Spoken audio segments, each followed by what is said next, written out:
चलो भाई, तो कहानी में ट्विस्ट, मतलब टॉपिक 3, और ये भाई साहब भी 3 मार्क्स के परफेक्ट मटेरियल है। अब 3 मार्क्स के परफेक्ट मटेरियल में मटेरियल कंज्यूम निकाल रहे हैं, कैसे निकालते हैं, सिंपल सी बात समझना। मान लो कि आपके घर में मार्च के महीने में 10 किलो आटा आया।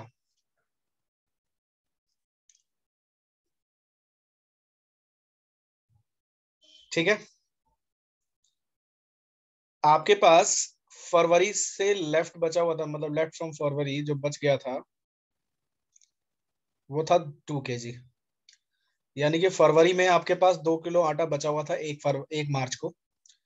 मार्च में आपने परचेज किया है कितने का बेटे, और 31 मार्च को you have left with 3 kg। तो आपने मार्च के महीने में कितना कंज्यूम किया?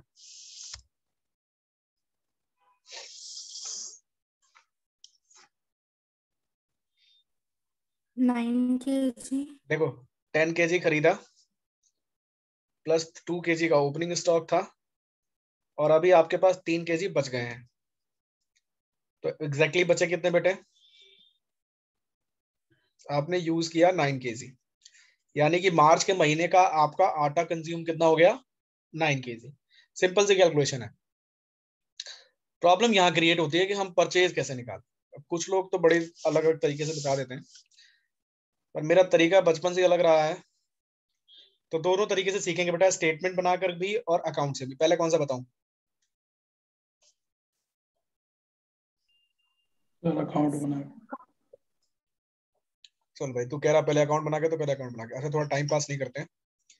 ऐसा करता हूँ, मैं अपनी वाली स्लाइड से इमेज कॉपी कर लेता हूँ, है ना, तो जल्दी हो जाएगा।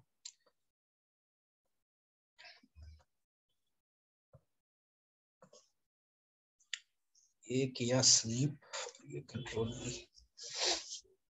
लो जी,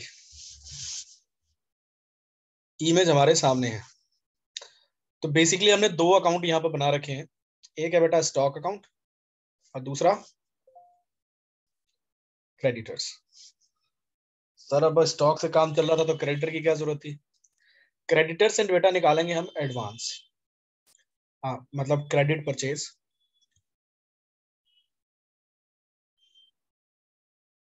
क्योंकि परचेज तो हम 2 तरीके से करते हैं, टोटल परचेज भी होता है, क्रेडिट कैश परचेज भी होता है, और क्रेडिट परचेज भी होता है।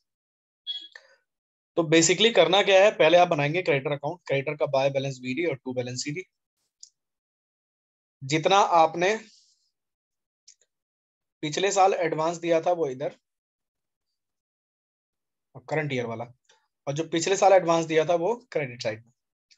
जितना आपने इस साल क्रेडिटर को पेमेंट की है वो यहाँ लिखेंगे आप। जो बैलेंस करके आएगा वो निकलेगा क्रेडिट परचेज। यही बैलेंस यहाँ से यहाँ ट्रांसफर होगा। कैश परचेज हमेशा आपको दिया होता है, ठीक है बेटा। और स्टॉक का भी बैलेंस बीडीसीडी दिया होगा। जो बच जाएगा वो आएगा by income and expenditure account. यही आपका मटेरियल कंज्यूम होता है। बोलो बात ठीक है? विजिबल है? नहीं तो फिर मैं अलग से बनाऊंगा। मेरा ख्याल है विजिबल है। विजिबल है सर। चलो, समझ में आ गई बात। अब इसी के पड़ोस में हम बनाते हैं बेटे स्टेटमेंट। तो स्टेटमेंट में सबसे पहले लिखोगे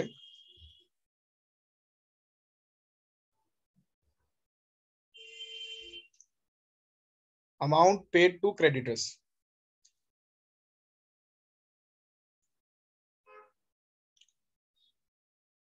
इसमें ऐड करोगे क्लोजिंग क्रेडिटर्स,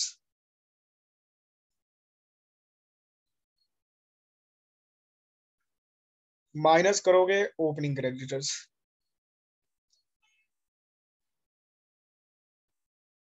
ऐड करोगे एडवांस एट बिगिनिंग, और माइनस करोगे बेटा एडवांस एट एंड, अगर आपने क्रेडिटर को एडवांस दिया है तो। इन सब से निकल के आता है बेटा क्रेडिट परचेज। क्या निकला? क्रेडिट परचेज फिर इसमें ऐड करेंगे आप कैश परचेज, क्या निकल के आएगा, टोटल परचेज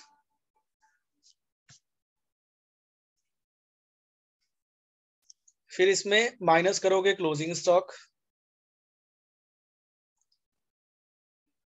प्लस करोगे opening stock,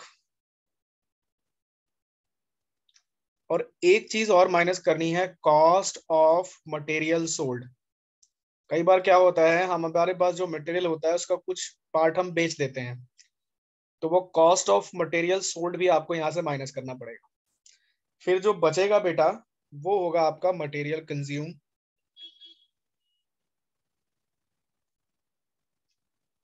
to be debited to income expenditure account.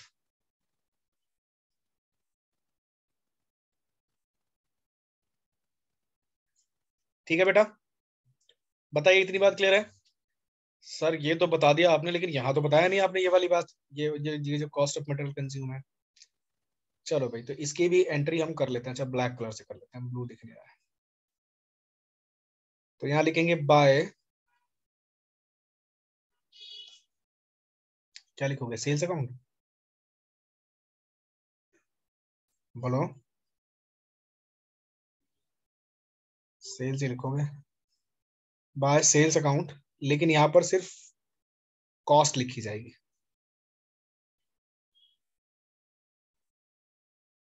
सिर्फ आपने ट्रांसफर किया है सेल्स डिपार्टमेंट के अंदर। ठीक है बेटे, या आप डायरेक्ट लिख दो ट्रांसफर टू सेल्स डिपार्टमेंट, क्योंकि आप लोग स्टॉक को डायरेक्टली तो सोल्व करते नहीं हो, सेल तो वही होगा। ठीक है बेटे, या अगर सेल्स डिपार्टमेंट लिखने का मन ना करे तो ट्रांसफर टू सेल्स अकाउंट, तीनों बातें लिख सकते हो, transfer to sales account.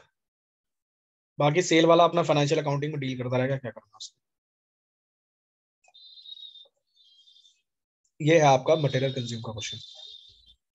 Ultimate कुछ भी नहीं होता, बस आपको सामान दिया होगा, आपको भर के क्वेश्चन सॉल्व कर देना है। सब चीजें दी हुई होंगी, बस आपको क्या करना है बेटे, भरना है और भर के क्वेश्चन सॉल्व कर देना है।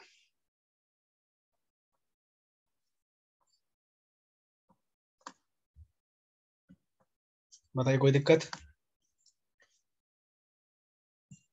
अब लोग कहते हैं कि सर सर मार्क्स में दोनों ही बना सकते हैं, अकाउंट और स्टेटमेंट। कोई भी एक बना के आना, या तो अकाउंट या स्टेटमेंट, पर मैं फिर पे प्रेफर करता हूँ कि अकाउंट्स बनाओ। ठीक है, थोड़ा टाइम कंज्यूमिंग होता है, वो आप स्पीड से कवर कर लोगे, लेकिन अकाउंट्स बनाओ, अच्छा रहता है अकाउंट्स बनाना हमेशा।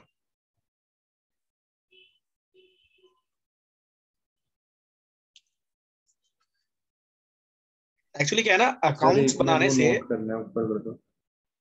अरे भाई भेज दूंगा पीडीएफ सारा, टेंशन क्यों ले रहा है? सर वो ना फिर रह ही जाता है। कर रह ही जाता है, अभी रिकॉर्डिंग करा था ना, टाइम वेस्ट होगा उसमें।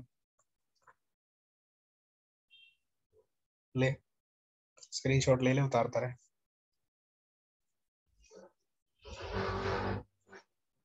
यस सर, ले लीजिए।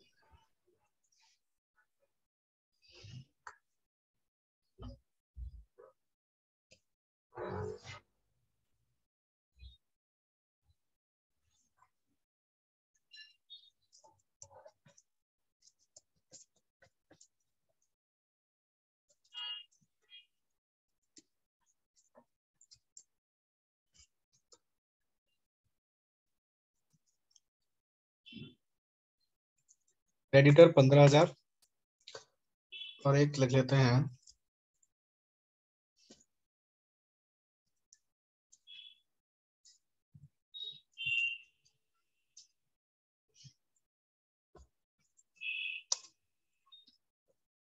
मेडिसिन कॉस्टिंग 15,000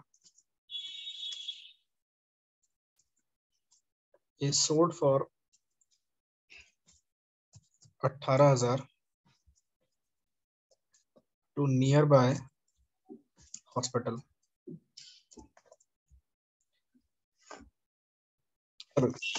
अकाउंट बनाए कि स्टेटमेंट? अकाउंट ही बनाते जब तुमको एड अकाउंट सजेस्ट कर रहा हूं मैं। तो पहले बनाते बेटे क्रेडिटर अकाउंट।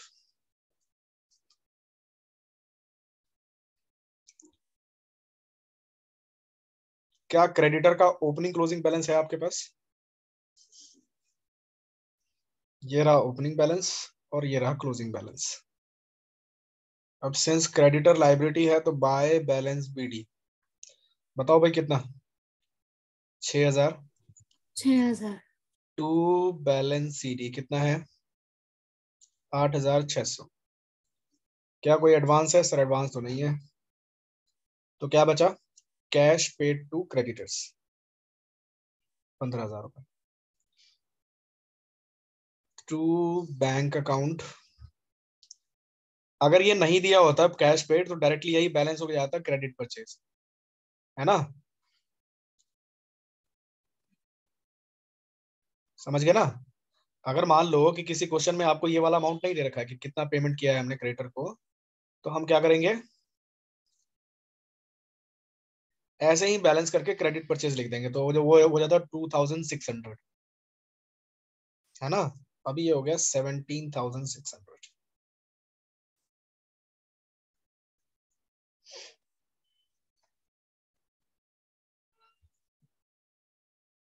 क्रेडिट परचेज निकालना आ गया।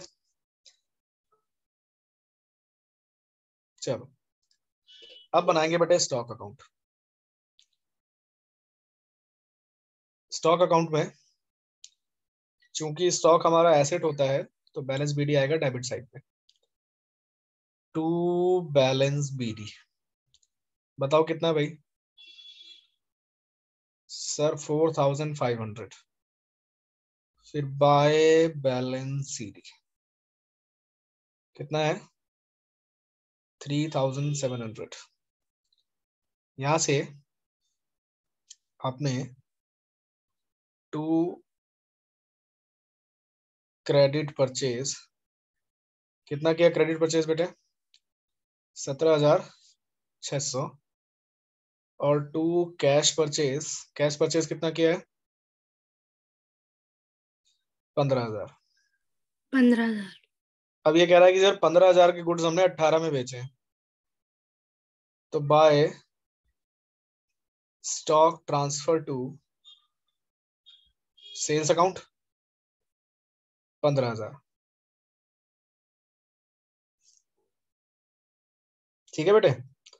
बैलेंस करके जो आएगा अमाउंट वो आपका मटेरियल कंज्यूम होगा by income and expenditure account. बताओ कितना?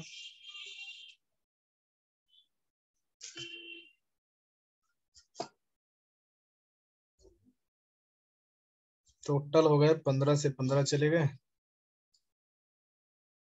17,600। 18,400। अब एक बार ऐसा हो गया था कि क्वेश्चन इतना ही था और क्वेश्चन ने इतना ही क्वेश्चन 6 मार्क्स में पूछा था, लेकिन साथ में ये भी बोल दिया था कि how will you deal with the following item while preparing final account of NPO. ठीक है बेटा?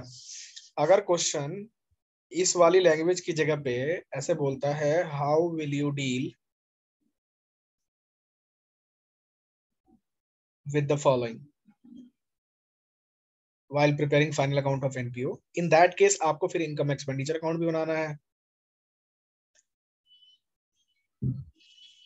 और बैलेंस शीट भी बनानी है, ओपनिंग वाली भी और क्लोजिंग वाली भी। पहले बनाएंगे आप क्लोजिंग और फिर वर्किंग नोट पे ओपनिंग। वैसे तो एक्सट्रैक्ट ही चल रहा है ये, तो तीनों बना लेंगे एक ही साथ। अब इन दैट केस आप अगर इतना लंबा क्वेश्चन सॉल्व करोगे ना तो परेशान हो जाओगे, है ना? तो ऐसे केसेस में हम क्या करते हैं बेटा? वर्किंग नोट बनाते हैं, वर्किंग नोट बनाएंगे और वर्किंग नोट में स्टेटमेंट की हेल्प लेंगे। क्योंकि आप लेजर बना रहे हो ना, आपको लेजर बनाना आता है, आप टीचर को दिखा सकते हो कि सर मैं लेजर बना सकता हूँ, तो फिर वर्किंग नोट बना लेना। अब ये तो आपको पता चल गया कि मटेरियल कंज्यूम निकल के इतना आने वाला है, तो आप इनकम एक्सपेंडिचर में लिखेंगे टू मेडिसिन कंज्यूम, कितना बेटा? 18,400। उसके बाद ओपनिंग स्टॉक, ओपनिंग में, और क्लोजिंग स्टॉक, क्लोजिंग में। तो स्टॉक ऑफ मेडिसिन कितना है क्लोजिंग वाला? सर 3700। और स्टॉक ऑफ मेडिसिन ओपनिंग वाला कितना है? बोलो। 4500। 4500। ऐसे ही बेटा क्रेडिटर भी थे, क्रेडिटर ऑफ मेडिसिन ओपनिंग में कितने थे? 6000, क्लोजिंग में 8600, है ना?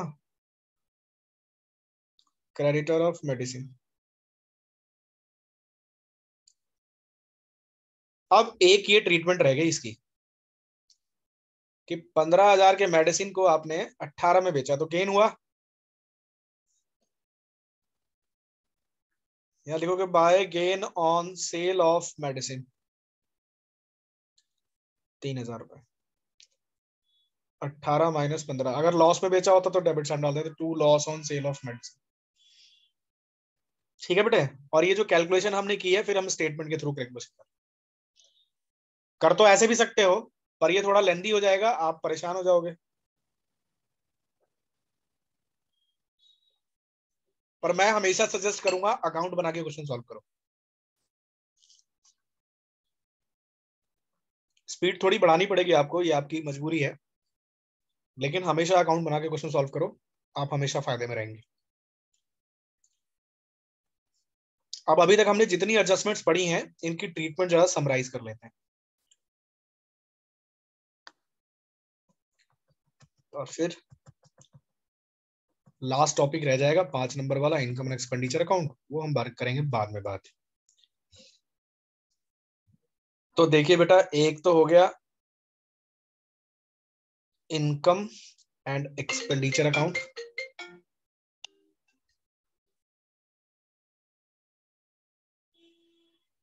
एक हो गया बैलेंस शीट क्लोजिंग, और एक हो गया बैलेंस शीट ओपनिंग।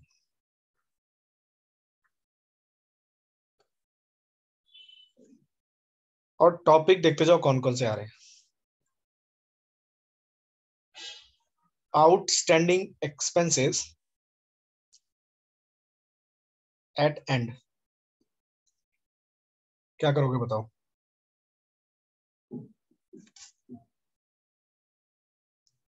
ऐड करोगे डेबिट साइड पे, और एंड वाला है तो लायबिलिटी में जाएगा बैलेंस शीट के।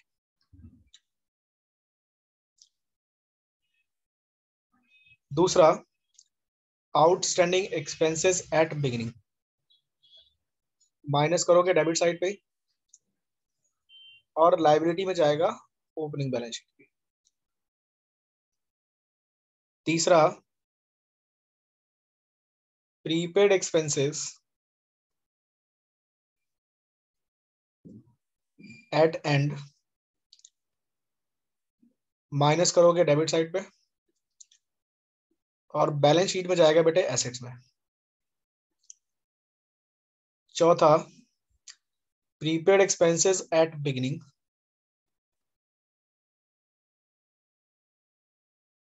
प्लस करोगे डेबिट में, और बैलेंस शीट में जाएगा ओपनिंग वाली के एसेट्स में। ये चार आपके एक्सपेंसेस के ट्रीटमेंट, ठीक है। अब आ जाते हैं इनकम पे। Accrued income opening, accrued income closing, या बिगिनिंग या एंड लिख लो, क्या फर्क पड़ता है। एडवांस इनकम ओपनिंग, और बेटा एडवांस इनकम क्लोजिंग। तो एडवांस इनकम है ओपनिंग वाली, माइनस होगी क्रेडिट साइड पे, सॉरी अक्रूड है, ओपनिंग है तभी माइनस ही होगी, और बैलेंस शीट में दिखाएंगे बेटे एसेट साइड पे। प्लस होगी क्रेडिट साइड पे, बैलेंस शीट में दिखाएंगे एसेट्स में। एडवांस ओपनिंग वाली है तो प्लस करेंगे क्रेडिट साइड पे, बैलेंस शीट में कहा दिखाओगे, लाइबिलिटीज में, माइनस करोगे क्रेडिट साइड पे और क्लोजिंग बैलेंस शीट में दिखाओगे लाइबिलिटीज पे। बोलो बात ठीक है? चलो, ये इनकम की सारी एडजस्टमेंट और ये एक्सपेंसेस की सारी एडजस्टमेंट। इसके अलावा बेटा आपने पढ़ा क्रेडिटर दो, एक ओपनिंग क्रेडिटर और एक क्लोजिंग क्रेडिटर, और दो स्टॉक, एक ओपनिंग स्टॉक और एक क्लोजिंग स्टॉक। तो अगर आप डायरेक्ट इनकम एक्सपेंडिचर में करना चाहते हैं तो ओपनिंग क्रेडिटर जो है वो ओपनिंग बैलेंस शीट में लायबिलिटी में जाएगा और क्लोजिंग क्लोजिंग वाले की लायबिलिटी में जाएगा। ऐसे ही ओपनिंग स्टॉक ओपनिंग वाले के एसेट में जाएगा और क्लोजिंग स्टॉक क्लोजिंग वाले के एसेट्स में जाएगा। यहां पे क्या करना है, opening creditor minus closing creditor plus opening stock plus closing stock minus treatment इसकी होनी है। तो बेसिकली यही एडजस्टमेंट्स हैं, इतने से आप अपना चैप्टर निकाल लो। इसके अलावा एक आधा एडजस्टमेंट डेप्रिसिएशन है, इंटरेस्ट आएगा, वो देख लेंगे। अब आपका काम ये है कि आज आप एनपीओ से ये 3 मार्क्स और 2 मार्क्स वाले टॉपिक निपटा लो, receipt and payment, fund based accounting, subscription और ये लास्ट टॉपिक। इसके बाद बच जाएगा बेटा थोड़ा बहुत एसेट बेच के जो लॉस वॉस होता है वो निकालने के लिए, और इनकम एक्सपेंडिचर बैलेंस शीट वाले, वो वाले क्वेश्चंस को हम नेक्स्ट क्लास में करेंगे। ठीक है बेटा? Okay sir. Okay sir. Okay, bye bye. Sir कल है क्या सर? Thank you.